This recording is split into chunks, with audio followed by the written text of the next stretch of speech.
We talk a lot about division and things that are hard. If you don't mind me taking a bit of a detour, there are things that we agree and disagree on, some of them profoundly. One of them I want to mention as well. You know, this week would have been Betty White's 100th birthday. You talk about America's sweetheart. I can't find a soul that doesn't like Betty White. If you find somebody that doesn't like Betty White, will you let me know who that is? Because that is one hard heart. Everyone loves Betty White. Betty White spent 70 plus years raising money in support for the Humane Society. Overwhelming support, millions of dollars that she raised for the Humane Society. And there was broad support for puppies and kittens. So I can just ask the question, who disagrees with Betty White, puppies, and kittens? See, we've got common ground already. But it's interesting to me, and I am astounded at times, how we see some things so similar and some things so different. Hard issues at times. Let me give you a Rorschach test. Can I do that? You know, the Rorschach test, the ink blot? Let me give you a Rorschach test. What do you see in that picture?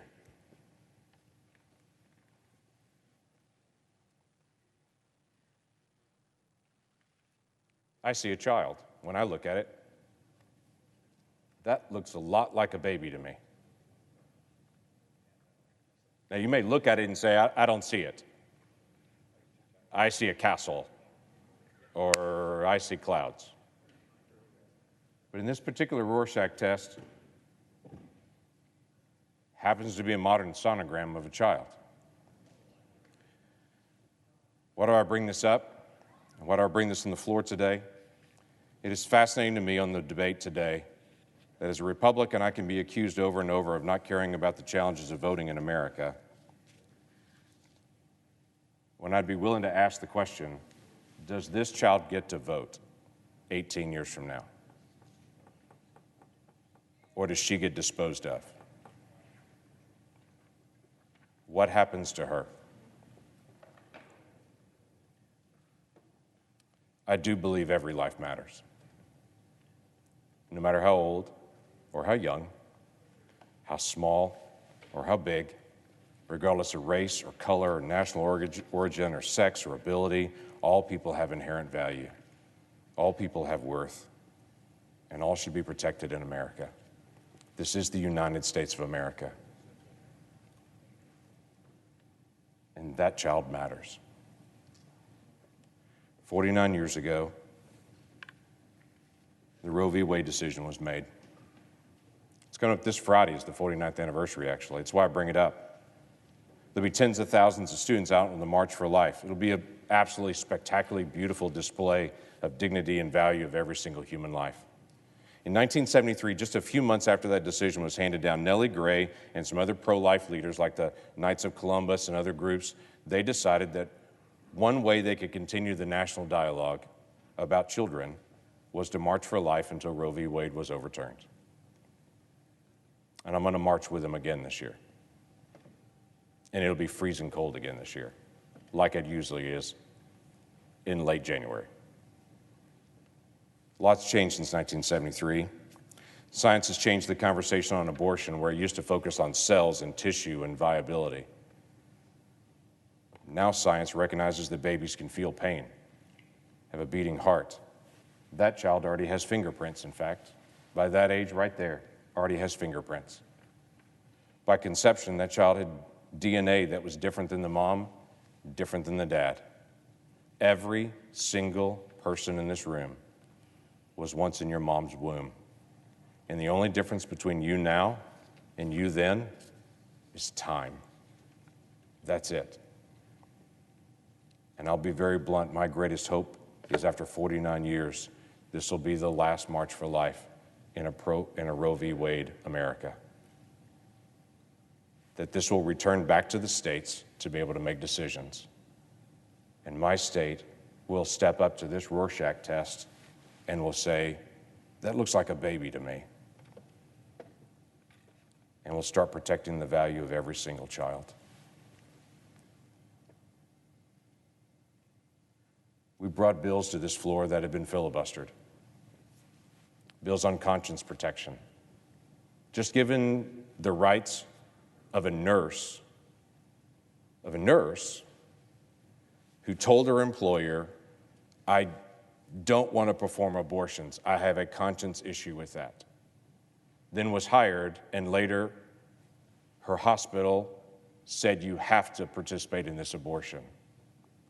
We have laws in America that protect that. They just have no teeth at all. And so individuals do get forced into performing abortions against their conscience. We brought that to the floor, but it got filibustered.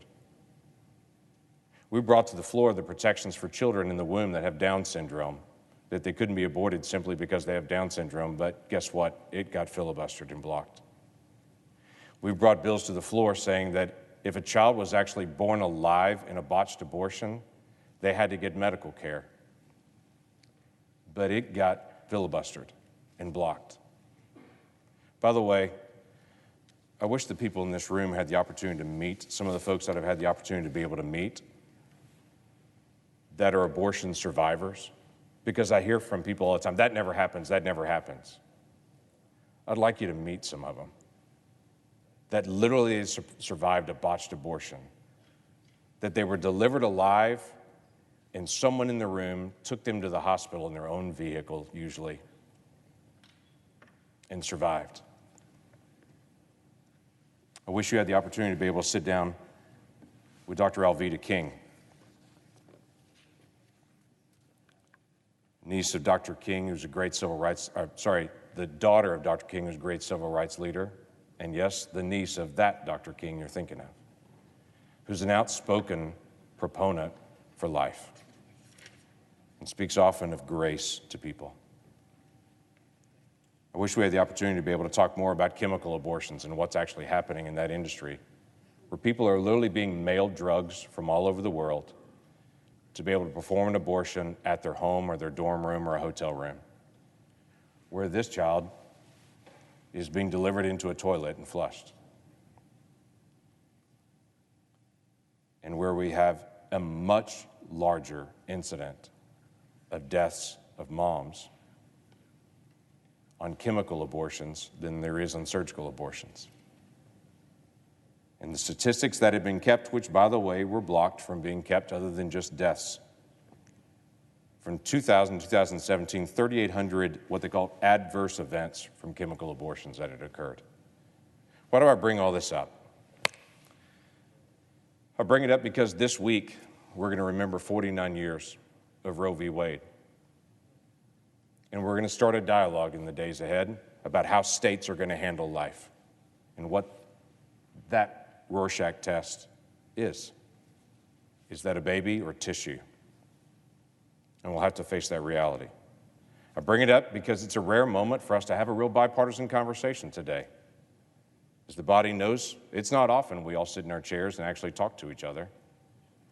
We typically talk to each other through the media rather than talk to each other in here. I brought it up because the conversation about her has been filibustered over and over and over and over again. And we don't get to have real debate about her. We just move on. When do we get to have the conversation about her? That's a real dialogue, and determine what direction we go as a nation. For her sake, I hope it's soon, because she matters. I yield the floor. Mr. President.